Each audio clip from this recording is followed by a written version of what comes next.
Hi, I'm Linda Olmanis, I'm Becca Galino. and we are Master Gardeners with University of Delaware, and we're the co-coordinators of the Shepherd's Garden in Wilmington, Delaware at the Lutheran Church of the Good Shepherd. We've been asked today to come and do a workshop on starting a faith-based garden in your congregational setting. As Master Gardeners, we are funded by the USDA, and we are non-discriminatory. So why would you want to start a community garden in a faith-based setting? There's so many good reasons why you want to maybe supply vegetables to underserved populations. It's a good stewardship of your resources. You can have intergenerational ministry. So many things. You connect with your community.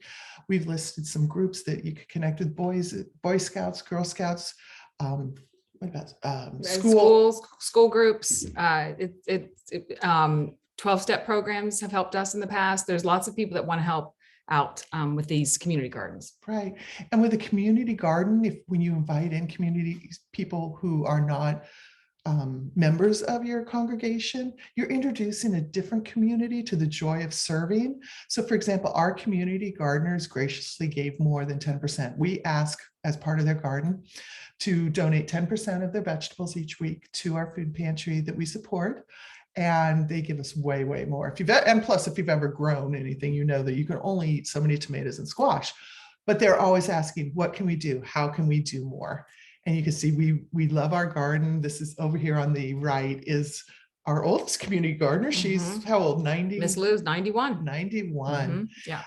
We have a donation cart where we ask people, community gardeners, to drop off their donations, and we include the external community to the church, any backyard gardeners. We use our social media to invite them in and drop off their excess vegetables, and we take them to the food pantry as well. So there's so many ways to look outside of your immediate congregation and the people already serving and invite more people in. And it is really a fun way to do that.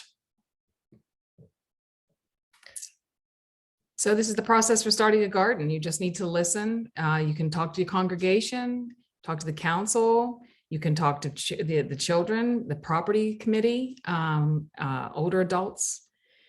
If there's a greening team in the church, you can talk to them. And you just have to figure out what is the capacity for this kind of ministry at your congregation. And don't assume you know. You can ask people. And you need to figure out who is the community, who is going to be interested in doing this with you, and who are you going to benefit? And is there a place for the produce to go? Like, you need to figure out what you want to do with it. Or are you not going to donate it? Is it just going to be a community garden? I mean, there's lots of ways to go about it. And yeah, so just not everyone will be on board, but you have to have faith. And we have found out that you just need to have about 10% of the people on board to affect a little bit of change in the congregation. Right. You get some key stakeholders on board who support this, and it'll happen. We went through a lot to get ours going, of people, not sure. Now it's everybody's they're our biggest fan base. So, you just have to have a little faith. So that's what we do. Yep. So we're going to invite you into an activity right now, and we'd like you to pause your video for a little bit and talk with the group that you're with, or if you're by yourself, ask yourself about some of these stakeholders who might be involved in your garden. Who are some of your congregation supporters that you know of already? Who might you need to onboard a little bit better? Is there some people who might have some roadblocks that you need to overcome? What might those roadblocks be? Write them down and you talk about them. And then who might be some of your community partners that you've already talked to, or that you might want to go out and talk to about the process of starting the garden? Take about 5 minutes on this, and then we'll be back and we'll move on. See you in a minute. Okay, welcome back. We hope that this got some creative juices flowing for your garden, thinking about who you can talk to next and some of the things that you might need to figure out beforehand. One thing to know, it's always good to think about what some of the roadblocks might be for people and have a path forward. So when somebody brings it up, you can say, hey, we thought about that. One of our roadblocks was people were like, we don't want it to look messy. So we worked for a year. Yeah, we used weed block and we talked about it, considered it, and it worked out great. Yeah. And the only way to it is through it. So you just have to start and see how it's going to go. And yeah, it's a garden is lovely. It's lovely in a different way than grass is. It's better for your environment than grass is, but that is a change of psychology and a change of thought for a lot of people. It is. And that big yard represents prosperity and wealth and neatness, and to have that big mowed lawn. And that's how we need to rethink that in a lot of ways. So think about these roadblocks maybe beforehand and have a way to come and say, hey, we've thought about this and this is a way through it. So let's give it a try. Yeah. So in starting a garden too, one of the most important things is to have a mission statement or a purpose statement, because you're not just gardening for gardening's sake. In a faith-based community, you're there for some other reason. It could be educational, it could be therapeutic, you could be doing it to supply underserved populations. But think about that, it's really important. And then you stay faithful to that as you're working on it. It doesn't mean you're not going to get other benefits out of it, but it's important to continue to consider, what's my mission as you're developing, as you're expanding, as you're inviting other people in. You get all the other good growth benefits too, but it really helps if you do that. So as an example, for the garden that we started, the Shepherd's Garden, our mission statement is joyfully creating space to supply fresh produce to an underserved populations and to develop a community committed to addressing food insecurity together. And that's a mouthful. And we didn't develop that the first day we sat down and thought about the garden. We had the serving the underserved population, fresh produce. That was what we had. That's what we put in our box.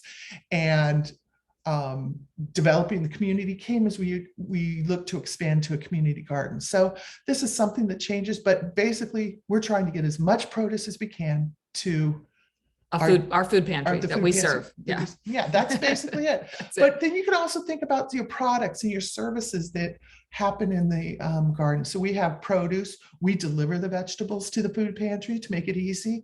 We have our donation cart we talked about. We'd like to be a place where Scouts can do their Gold Award projects or their Eagle Scout projects. Yeah. We've supplied recipes. We've had internships. It's been just a great place. Yeah, we wash, we weigh all the produce before we take it down, so that it's just ready to be given out. We tell them how much we have because they need to keep a record of that, and they're always grateful that they don't have to weigh it. Yeah, mess around with it again. They could just give it right out to the clients, and it's wonderful. So right. Yeah. In fact, the clients a lot of times are waiting there when we deliver, and they're like, "Oh, good, I got here in time to get the produce." Yeah.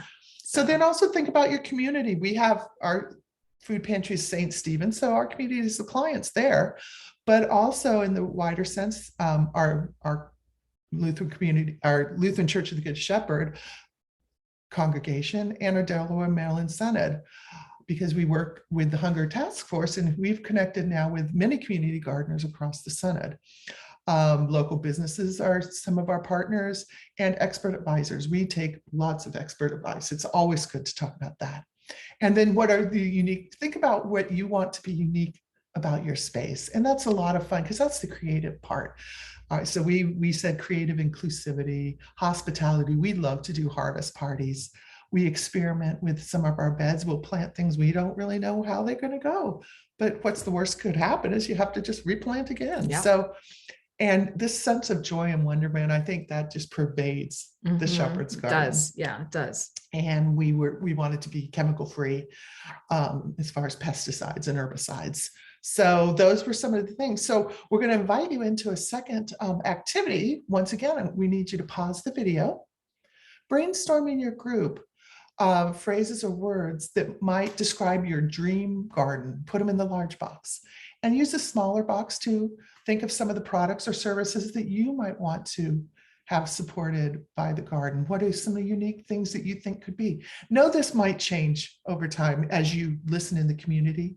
It's not set in stone if you write it down here, but have fun and dream. So, pause the video for about 5 more minutes and fill this out.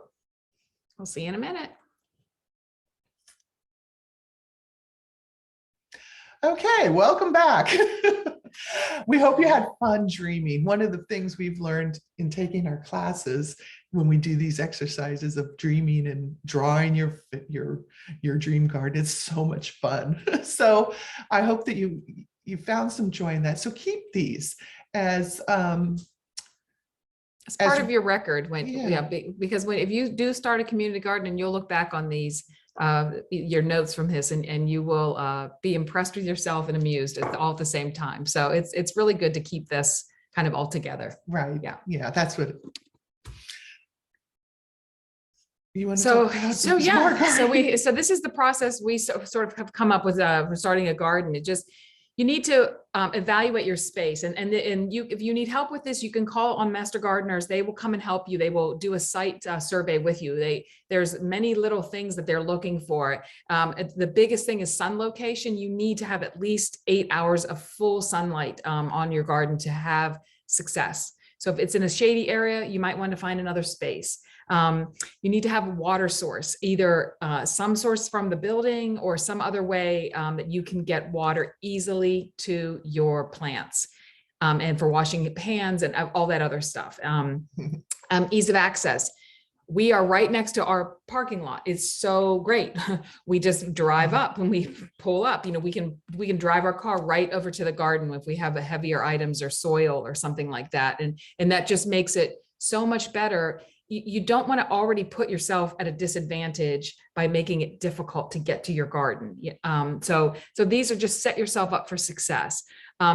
We definitely left room for expansion, and so if you're going to have a fence, which we recommend, you need to make it a little bit bigger, because you never know, you might want to build a few more beds, because people get excited when they see what's going on there, and you get more money later on, if you want to do that. There's 2 different really kinds. You can do an in-ground, and you might need to get a soil test. And if you're in an urban setting, there might be something in the soil, or and tilling it. So that is one thing that's a possibility. We have raised beds. It's easier to control the soil because you just have, the raised bed, the weeds, and it's a higher startup cost. So that is one thing. But these are just 2 considerations that you just need to think about for your own space. Ask for advice. Anyone who gardens will have an opinion, and would love to talk to you about this. We went to our local, we have a little CSA here, and Farmer Ruth came and talked to us about it. They grow a lot of their own produce. We talked to master gardeners. We talked to a landscape architect. We talked to anybody who would talk to us about gardening, and that's how you get all the good information, I think. Right, and people get excited about it, and they want to see your success when they see that you're doing this. So always be open to asking for advice. You don't always have to take their advice, but you can always glean something from somebody. So that's pretty cool. Then, of course, because we're in faith-based settings, we have to consider the funding, and don't let that be the stumbling block. There's many ways to do this. So you can go to your congregation if you're fortunate enough to have some discretionary income from your congregation. Memorial fund or something. Yes, like that's right. Great. When we started ours, we said we wanted to be transparent to the finances of our congregation. So we did it through grants. That was kind of a new process for our congregation to apply for grants, but it was a lot of fun. But there's many out there. There's environmental grants, there's food justice grants. The local synods and dioceses have grants. For example, the ELCA has creation care grants. So there's ways you can do it. And state and local governments. State and local counties, all kinds of things, and it's just like anything else. You scratch the surface and you're amazed at how many grants they are for this exact kind of thing. Yeah, we were surprised about the state and local because of the separation of church and state. not a problem. That's where we've got our first grants from. Mhm. And they're some of our biggest supporters now. If you do a community garden, you might get some rent. We charge $20 a bed. It's not very much, but when you were up at 30 some beds, we're getting around $700 a year, which goes to help us get either the wood chips we need or new soil, things like that. It doesn't take a whole lot of ongoing costs in our raised beds. So that's good. Community businesses like to support these gardens. We've gotten a lot of donated plants and And supplies yeah, and discounts. So never let the thought of a different cost be the stopping point, because you don't know where you'll find it. And just, we come to the garden and people donate things all the time. yeah, We'll drive up and there'll be tomato cages there. And we're like, where'd this come from? I don't know. people drop off, they But drop off containers, and we do container gardening. yeah, It's really kind of cool. yeah. So, I mean, it just becomes a thing and Yeah. people know it's there and they want to give. So, yeah. So, and definitely we're going to put our email in at the end. We have a lot of the information of how much it costs to build a bed and what the startup costs for that and what are some of the ongoing costs. So you can evaluate, you want to evaluate what your startup cost is and then your ongoing costs, and then think about expansion and things like that. So, But then just start. you start, take the leap of faith. If you build 2 beds, Yep. just take that leap of faith. What's the harm? Yeah. The worst comes to worst It's- is you take out 2 beds and you go back to having grass there. Mhm. It's not a problem there. And there's many places where we can get information to you on how to actually build the bed. That's not really what this talk Yes. is about, No, but that's a YouTube video. right, building raised beds. There's lots of Options resources and on different that. things, yeah. And at the end of this presentation, we have a resource page that has some of that on there. So just have that leap of faith and go try it. And if people are worried about it, say, if it doesn't work after a couple of years, hey, we won't do it. So in our experience, we just wanted to summarize our most important hits for starting the garden. Know your community mission. Hope you guys got that out of it. Yes, have a water source. That's so important. Yes, yes. Getting your soil tested if you're going to go in ground is very important, especially if you're in an urban setting, because you have disturbed soil. It's not pristine. Yes. So and that can be done through the Master Gardeners at the Cooperative Extension Right. Program at any state university. And some of the better nurseries, not the big box stores, they'll have the Master Gardener soil test kit there for you, where you can Yes. just pick it up and then mail in your Nailed test. it.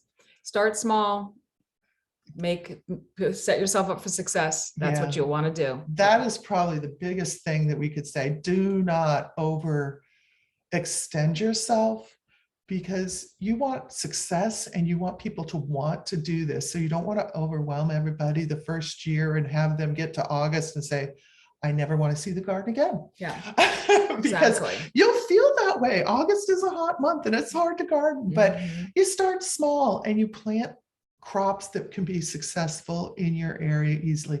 Tomatoes, peppers, squash, those are like our cash crops. And boy, when they start growing, and especially you invite the kids out to do it, they're just having a blast Mhm. watching that. Yeah. We plan for weed control. We use weed barrier because that made it our life easy, because we did have people who were concerned about the face we were putting out to the community. And this was new. This wasn't just doing grass. So we use weed control. That's the black cloth that you see over there on the upper right. With the kids. Yeah. The kids are planting in there. You just use a little knife, you cut a hole in it, you plant your plant in there and it grows, and no other weeds grow. It's the best stuff. I use it at my home now. Yeah. And celebrate success of the garden and often and have fun. We have harvest parties. You can see Ron down here is getting ready to take the produce down to the food pantry. That's his favorite job. And there's a picture of all the stuff that we had collected that day. And we also have a little library on our grounds, and it's just, it just becomes a place of joy and peace and Yeah. fun, and people, you love to see the other community gardeners, and they make friends and, have relationships. It's just a wonderful Right. thing. So yeah, It- there's a lot to be happy about. It has really changed our congregation in Mhm. so many ways. We're now the church with the garden. I go to my doctor goes, oh, that's your church, the church with the garden. Think, Becca, you went to an antique shop in Pennsylvania, and they're like, oh, they're Oh the yeah, church with the I know garden. that garden. Yeah, yeah. So it really puts a different face, and it's a lot of fun. So we have some other tips coming up about other community connections, but these are some important things to do to start the garden.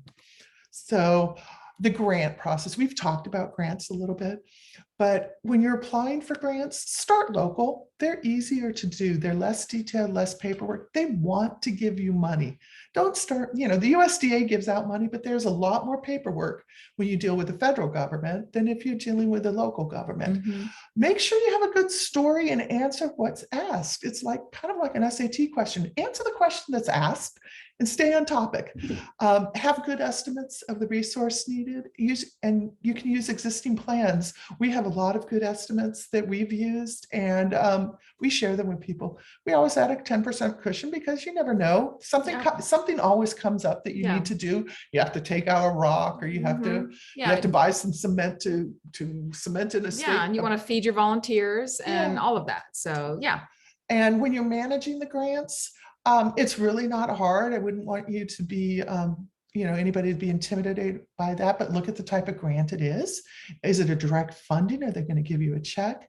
Is it a matching grant where you have to show that your church or faith community provided the same amount, or is it a reimbursement grant? Those are some of the basic kinds. Determine the documentation that you need. Do you need pictures and logs of hours if you need to have volunteer service hours in there? And think about photo releases. If they're requiring pictures at the end, you need to have releases from your volunteers. So just plan ahead. Save all your receipts. Note on it what the purpose was. This just makes life easy at the end. Know the date when the paperwork is due. So, like, they don't want it the day after. So particularly if it's a governmental grant, they have deadlines. So, just make sure you get it in by then. Get it in a little early, because if you're missing something, then you have time to fix that up. And as you're doing the program, your project, write down some of your observations or inspirations or quotes from some of your volunteers. They make a great story for when you're writing up your final report, because most of these need a final report of how did you do, what happened. We always, like Becca had said, we weigh our produce so we can put in our final report by putting in these X amount of beds. We were able to do 2,000 pounds of vegetables or something. So, keep some information. It's not a lot, but it will help at the very end. So do your grants. And we were amazed at our first grant we wrote. We wrote for $1,000. And then there was another one that would match up to 1,000. We said, no, we only want to do $1,500 worth. Well, they came back and said, make your garden bigger. We want to give you $2,000. And that was just hysterical. We're like, oh, this is how grants work. They give you more. Yeah. It's not how grants work in general, but they were excited about the project. Yeah. And it's been eye-opening for other projects within our congregation too, that now we look for other ways to fund things, because, in reality, our congregation has gotten smaller and money is, we're very careful with our money. So we look for other ways. So that's one way to do that. We wanted to talk about this third and final activity. We have more going on after this activity, so to come back. But once again, pause your video and write a plan for your next 3 steps in your project process. For example, I need to walk the site and determine where I'm going to place the garden. We need our congregational council to get buy-in. So how are we going to do that? Do I need to get on the schedule? And I'm going to look online so I know the possible grants. I think, Becca, you have the best question for this. What would your... It's so simple. What's it going to take? What will it take to make this happen? And that's it. What's it going to take? So go ahead and pause, think about that, and we'll be back. And we're back. So we wanted just to do a really quick inspirational study of our church and tell you about it. First of all, we are a 60-plus-year-old congregation in North Wilmington, Delaware, and we have a strong history of supporting our community partners. And as you know, the nature of financial support for a lot of agencies has changed. So we were looking for a new way that we could support a longtime community partner, um, through more direct service because we didn't have more money to give, but we had people who were interested in making a difference. So we looked around, we're a suburban church, and what do we have? We have a lot of land. So that we wanted to use that resource wisely. And like I said, many volunteers. So when the community partner came to us, when we were plant a strip, they said, could you plant a strip for LCS, which is Lutheran Community Services? Because their normal supply of fresh Right. produce had dried up. That wasn't happening anymore. So they asked every congregation to do that. And my daughter was working on her Gold Award for Girl Scouts, and Linda was her Gold Award advisor. And they were like, maybe we can do a little bit more. So that's where that all came that from. was the birth of this garden. Mhm. So this is a little summary sheet of the evolution of the Shepherd's Garden. If you look at the picture on the bottom left, that was the land before the garden. And Becca said, let's just take a picture of that before we start. And if you look really close, you can see some orange flags where we marked out where we thought the garden was going to go and everything. Mhm. And if you look over on the right, that's how the garden looks today, obviously with different things growing at different times of the year, but it's a vast change. So, but looking at the chart, you can see we started small.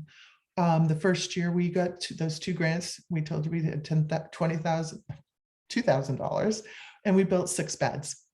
And we produced 670 pounds of produce. And we were like, that was the thing. We started small and we had success. So we were hooked. Yep. And the next year we got a grant from the Creation Care Ministry. And we put in 8 more beds.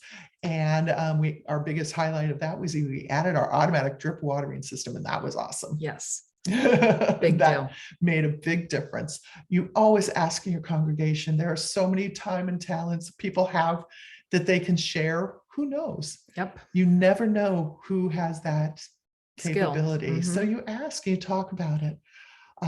2019. So we went 2018. At the end of 2018, we had the beds the church tended, and all of that produce went to the food pantry. But we had the desire to do more, and we had more land, but our church capacity was at the max of the amount of garden beds that we as a church could tend.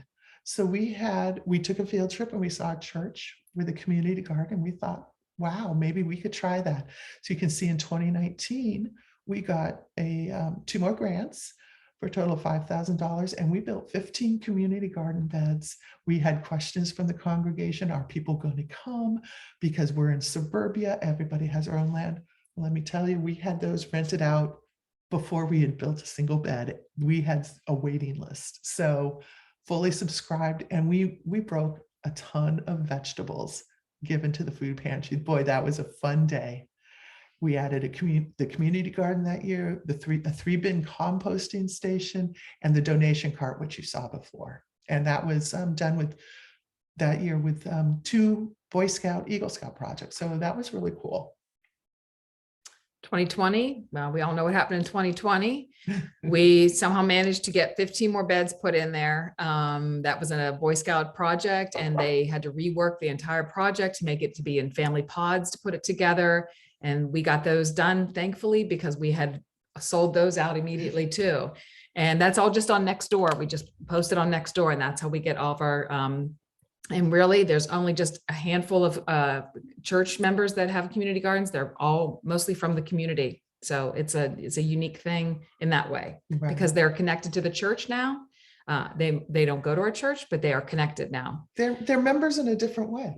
They really are. And so that year we took that donation cart, and we started right when the pandemic started, and we did collections on Wednesdays from 10 to 2. We had community gardeners sitting out there just greeting people and saying hello. People donated food and masks and Lysol wipes and diapers and everything. And we did that for 40 weeks. And it was overwhelming and amazing. It was incredible. Yeah. The response, not just from the community gardeners, this was the wider community.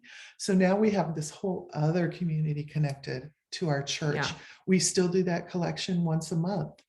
We don't do it once a week anymore, but we do it once a month, very targeted. Now we ask the food pantry specifics, what they can't get, and we provide that. but having that garden in 2020 gave Huge. people places to be. And like I said, our highlight of that was hope in a world of fear. If you think back to the summer of 2020, if you could be outside, that was the place to be. That's great. And then this past year, we no more, well, we did 4 more beds. That's true. We did 4 more beds because we got a shed. That was so exciting. We got shed and electricity. And so when we moved the fence again, we noticed that there was room for 4 more beds. So we popped those in behind our cute little shed there. And yeah, and so then we produced 3,450 pounds of produce and took that down to the food pantry. Just amazing, just amazing. Yeah. And 1 more grant. And that was really for the shed. Yeah, we got 2. We got one from the local government, and we got one from our endowment at our church. But the thing is, the reason we show this chart in this way is we started small. Yes. If you would have told us that we were going to have 34 community garden beds to manage plus 2017, we would have said no way, No way. we would have run. But No. we started yes. very small, and it just was a natural progression. So Yeah. who knows? We don't know where we'll be. We think we're done, but you never know. We're always open to more possibilities. Mhm. So think of your space, put in 1 or 2 beds, start small, and see where it goes from there. These are some of the unexpected success stories, and these are what the congregation loves. And this is what drives Becca and I. This is our happy place, but it's become like almost a holy space. We have benches added because we found out some of our longtime church members would just go out and sit and reminisce about when they gardened. They couldn't necessarily garden now, but they shared their experiences. So we put some benches out there, and now we put chairs out. Becca's the queen of buying chairs at estate sales, and we have quirky little chairs sitting all around so people can take a rest, because it is a lot of work. Yeah, there's the donation cart. We just talked about that. We touched on the local businesses that support us, and it's just amazing. They will call us and say, "Oh, your stuff's dry," or something knocked over. You know, if they're driving down the road, it's so that people take ownership of it. It's amazing. And again, the clients, they love when they get the produce. They talk about the produce that's coming in. They talk about recipes that they had when they were children, and it's just beautiful. It's really amazing. There's a connection. It's not an us and an them. It's we're working together. We hear about their memory foods or their mommy's recipe, and it's just beautiful. It's amazing. And we're going to show you a little video. So sit back and enjoy. This is done in 2021, so our garden wasn't total. We don't have the shed in, but I know this was done in 2020. 2020. So enjoy.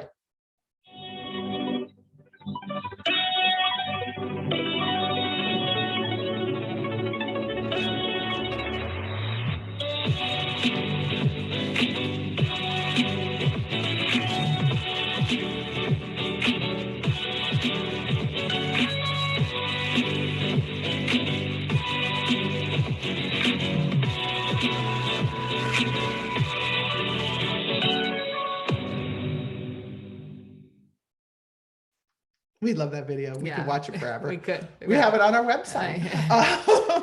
But it was a neighbor. Once again, somebody goes, "Oh, I have a drone. I'll come take pictures." So you never know. People are connected in crazy, crazy ways. Yeah. So that's pretty much all that we have in this video session of starting a garden. If we do end up doing this in an in-person setting, we do have some additional information, but it would be too much on Zoom. So you know that you have cooperative extension resources, University of Delaware, it's co-op extension, and you can get lots of different information there. University of Maryland, you can go online and get their cooperative extension information. The resources that we used it's really funny, the ELCA, the Evangelical Lutheran Church of America, has a resource on starting a garden, which we never knew about. It was kind of fun once we found it after we were 5 years into it to say, "Hey, look, we followed their process." But it's a great little resource. It's a great resource. In the middle there, that's our website where you can visit the Shepherd's Community Garden and see what else is going on there. And we have an email address. You are welcome to email us with any questions, and we would share anything with you. So we hope you've enjoyed this. Yeah, it was fun. Thanks for having us. Yep. And we hope to see you in person sometime. Yes, happy gardening.